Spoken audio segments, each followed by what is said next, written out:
Pemirsa, pertanggal 20 Agustus 2024 kemarin, Mahkamah Konstitusi telah menetapkan bahwa partai politik tanpa kursi DPRD bisa mengusung cagup di Pilkada 2024. Dan pemirsa, simak aturan berikut ini.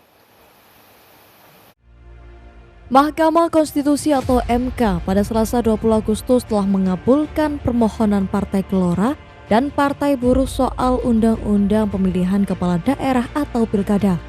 Dalam putusannya, MK menyebut partai politik atau gabungan partai politik peserta pemilu dapat mendaftarkan pasangan calon kepala daerah meski tidak memiliki kursi di Dewan Perwakilan Rakyat Daerah atau DPRD.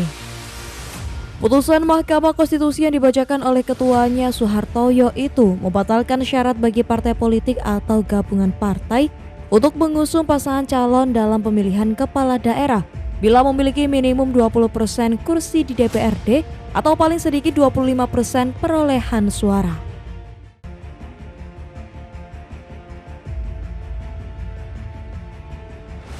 Soehartoyo juga mengatakan bahwa untuk provinsi dengan jumlah pemilih tetap 2 hingga 6 juta, persyaratan perolehan suara minimumnya adalah 8,5%.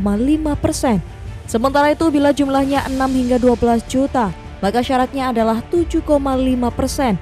Dan bila jumlahnya 12 juta jiwa atau lebih, syaratnya adalah 6,5%.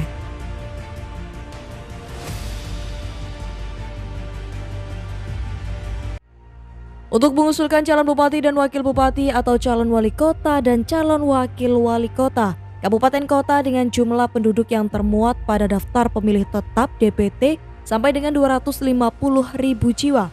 Partai politik peserta pemilu harus memperoleh suara sah paling sedikit 10% di kabupaten kota tersebut. Untuk kabupaten kota dengan jumlah penduduk yang termuat pada DPT lebih dari 250.000 hingga 500.000 jiwa, maka parpol peserta pemilu harus memperoleh suara sah paling sedikit 8,5%. Jika kabupaten kota dengan jumlah penduduk termuat pada DPT lebih dari 500.000 hingga 1 juta jiwa, parpol peserta pemilu harus memperoleh suara sah paling sedikit 7,5%. Dan apabila lebih dari 1 juta jiwa, perolehan suaranya paling sedikit harus 6,5%. Permohonan provisi para pemohon. Dalam pokok permohonan 1, mengabulkan permohonan para pemohon untuk sebagian. 2, menyatakan pasal 40 ayat 1 Undang-Undang Nomor 10 Tahun 2016 tentang perubahan kedua atas Undang-Undang Nomor 1 Tahun 2015 tentang penetapan peraturan pemerintah pengganti Undang-Undang Nomor 1 Tahun 2014 tentang pemilihan gubernur, bupati, dan wali kota menjadi Undang-Undang Lembaran Negara Republik Indonesia Tahun 2016 Nomor 130, tambahan Lembaran Negara Indonesia, Lembaran Negara Republik Indonesia Nomor 5898, bertentangan dengan Undang-Undang Dasar Negara Republik Indonesia tahun 1945 dan tidak mempunyai kekuatan hukum mengikat sepanjang tidak dimaknai. Partai politik atau gabungan partai politik peserta pemilu dapat mendaftarkan pasangan calon jika telah memenuhi persyaratan sebagai berikut. Dengan keluarnya putusan Mahkamah Konstitusi tersebut, partai-partai politik akan melakukan strategi baru.